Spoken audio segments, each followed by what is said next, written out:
ദേവി മഹാമായ പ്രത്യക്ഷയായി ദക്ഷ പ്രജാപതിയുടെ പുത്രിയായി അവതരിക്കാമെന്ന് വരം നൽകിയതിനെക്കുറിച്ചറിഞ്ഞ ദേവകൾ അത്യധികം ആനന്ദിച്ചു.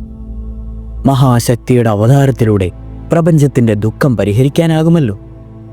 എന്നാൽ ഒരാശങ്ക ദേവകളുടെ മനസ്സിൽ ഉയർകൊണ്ടു. ദക്ഷ പ്രജാപതിയുടെ പത്നി ആരായിരിക്കും? മഹാദേവിയുടെ മാതൃസ്ഥാനം വഹിക്കുവാനുള്ള അർഹതയും ഭാഗ്യവും ഏത് പുണ്യവതിയെയാണ് അനുഗ്രഹിച്ചിരിക്കുക? ദേവി തേജസ് ഏറ്റുവാങ്ങുവാൻ ആർക്കാണ് സാധിക്കുക? അസാധാരണ വരശക്തിയും പുണ്യവും അവർക്കുണ്ടാകേണ്ടതല്ലേ?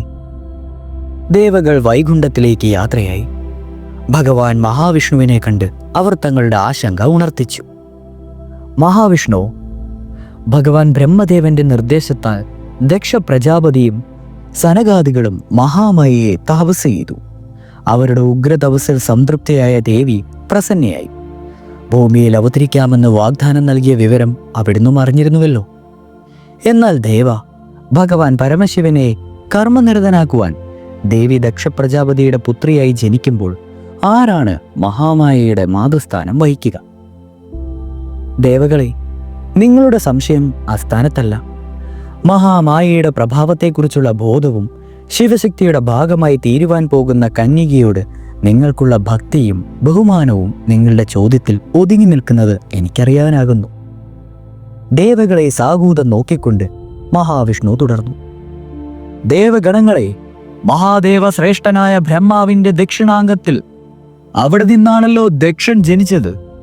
ദക്ഷന്റെ ജനനാന്തരം ബ്രഹ്മാവിന്റെ വാമഗുഷ്ടത്തിൽ നിന്നും അതിദിവ്യയായ ഒരു കന്യക ജനിച്ചു.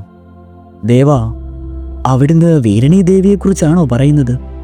ദേവകൾ മിഴികൾ വിടർത്തി. അതെ, നിങ്ങളുടെ വിശ്വാസം ശരിയാണ്. ബ്രഹ്മാവിൽ നിന്ന് ജനിച്ച വീരണി, ആ ഒരു കന്യക, അസിഗ്നി എന്ന പേരിലും പ്രശസ്തയാണ്. അതിരൂപവതിയും ധർമ്മിഷ്ഠയുമായ ആ കന്യക ദക്ഷന്റെ പത്നിയായി തീരും, മഹാവിഷ്ണു അറിയിച്ചു.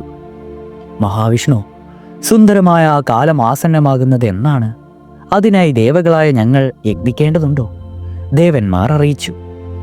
മഹാവിഷ്ണു പ്രതിവചിച്ചു. ഇല്ല, എന്നാൽ അസിഗ്നിയെ വിവാഹം ചെയ്യണമെങ്കിൽ ദക്ഷൻ കൊടിയ തപസ് അനുഷ്ഠിക്കേണ്ടി വരും. അതിനുവേണ്ടി ദക്ഷ പ്രജാപതിയെ ഉത്സുകനാക്കുവാനുള്ള ചുമതല നിങ്ങൾക്കാണ്. ഇത്രയും അറിയിച്ച ശേഷം മഹാവിഷ്ണു അപ്രത്യക്ഷയായി. ഉടൻ തന്നെ ദേവകൾ ദക്ഷ പ്രജാപതിയെ സമീപിച്ച് മഹാവിഷ്ണുവിന്റെ അരുളപ്പാട് അറിയിച്ചു. അല്ലയോ ദക്ഷ പ്രജാപതി, താങ്കൾക്ക് പത്നിയായി നിശ്ചയിച്ചിരിക്കുന്നത് ബ്രഹ്മപുത്രിയായ വീരണിയെയാണ്. ആ പുണ്യശാലി താങ്കളുടെ മകളായി ജന്മം കൊള്ളുന്ന മഹാമായയുടെ അവതാരമായ സതിയുടെ മാതാവായി തീരും. പ്രജാപതി, ആ അസുല സൗഭാഗ്യം താങ്കൾക്ക് ലഭിക്കണമെങ്കിൽ അസിഗ്നിയെ തപസ്സിലൂടെ പ്രത്യക്ഷമാക്കുക. ദേവന്മാരുടെ ആജ്ഞ ശിരസാ വഹിച്ച ദക്ഷ പ്രജാപതി അന്ന് തന്നെ തപസ്സിലേർപ്പെട്ടു. അദ്ദേഹത്തിന്റെ തപസ് വർഷങ്ങളോളം പിന്നിട്ടു. ഒടുവിൽ വീരണി ദക്ഷ പ്രജാപതിക്ക് പ്രത്യക്ഷയായി ഇങ്ങനെ പറഞ്ഞു. അല്ലയോ ദക്ഷ പ്രജാപതി, അവിടുത്തെ തപസ് എൻ്റെ പതിസ്ഥാനത്തിന് വേണ്ടിയാണല്ലോ.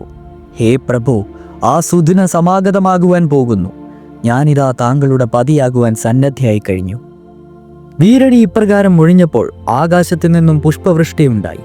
ത്രിമൂർത്തികളും സർവ്വദേവഗണങ്ങളും മഹർഷിമാരും ആകാശത്തണിനിരന്നു. സന്തുഷ്ടനായി തീർന്ന ദക്ഷൻ അഗ്നിസാക്ഷിയായി വീരണിയുടെ കരം ഗ്രഹിച്ചു. തുടരും.